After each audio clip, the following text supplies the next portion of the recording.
요즘 전쟁이라는 단어가 부쩍 많이 나오는 것 같습니다.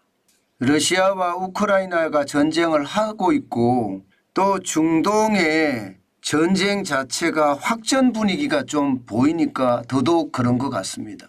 여기에다가 대만 총통 선거가 끝났잖아요. 라이칭더 민진당 후보가 총통에 당선이 됐습니다. 그러다 보니까 중국과 대만과의 관계, 이 양안 관계도 굉장히 심상치 않습니다. 이러다가 중국이 봉쇄를 하든가 아니면 침공을 하든가 이런 일이 생기지 않을까 지금 모두들 걱정합니다. 만약에 그렇게 되면요, 이 경제적 피해가 장난이 아니거든요. 당장 말입니다. 전쟁 당사국인 대만은 GDP의 40%가 날아가고요. 중국도 16.7%입니다. 놀라운 것은요, 대한민국을 한번 보세요. 대한민국은 23.3%예요. 전쟁 당사국인 중국보다가 대한민국이 더 큰 피해를 입는다는 뜻입니다. 일본은 13.5%고 미국도 6.7% 줄어들지만 대한민국은 GDP의 23.3%나 줄어드니 대만과 중국의 전쟁은 대한민국에게는 최악의 시나리오가 만들어지는 건가요? 아마 그럴 가능성 굉장히 큽니다. 게다가 말입니다. 중국이 대만을 침공하잖아요. 그러면 미국 입장에서 4개의 전쟁을 동시에 수행할 수 있을까요? 우크라이나 러시아 전쟁도 있죠. 중동 전쟁도 있습니다. 여기에 대만과 중국의 전쟁, 여기 하나 더 한반도도 이게 심상치 않지요. 그러면 한반도에도 만약에 김정은이가 이상한 생각을 하면 전쟁이 터질 수도 있습니다. 그러면 4개의 전쟁이에요. 이게 여러분, 이 동북아에도 지금 전쟁의 기운이 굉장히 커졌다고 생각합니다. 그만큼 말입니다. 중국의 시진핑은 하나의 중국의 원칙을 지키면서 대만을 무력으로 통일하려고 하는 의지가 굉장히 강하고요.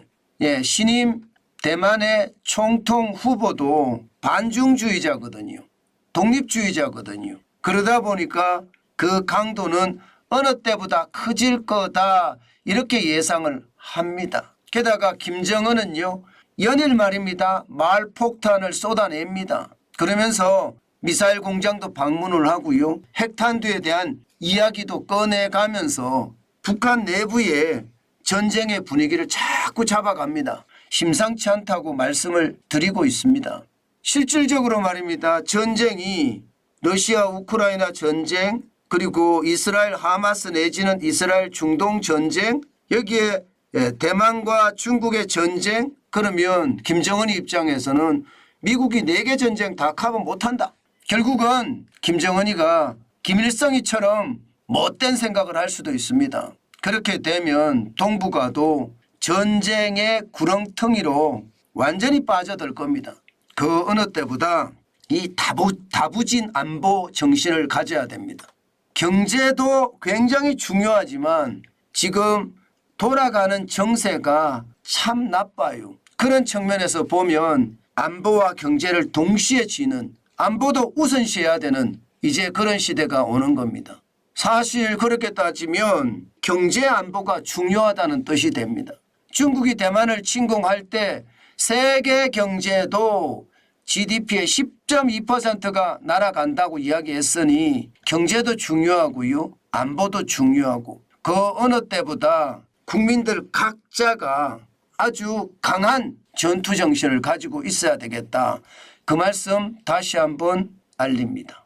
지금 우리가 그렇게 강한 정신을 가지지 못하면요, 김정은이는 언제든 대한민국을 아주 가볍게 보고 말입니다. 전쟁 놀이를 할 수도 있습니다. 그만큼 말입니다. 정세 자체가 충분히 그렇게 흘러갈 수 있다는 것 다시 한번 우리는 생각을 하고요. 최대의 경계감을 가지고 시장을 바라보는 것, 저는 굉장히 중요한 요소라고 생각합니다.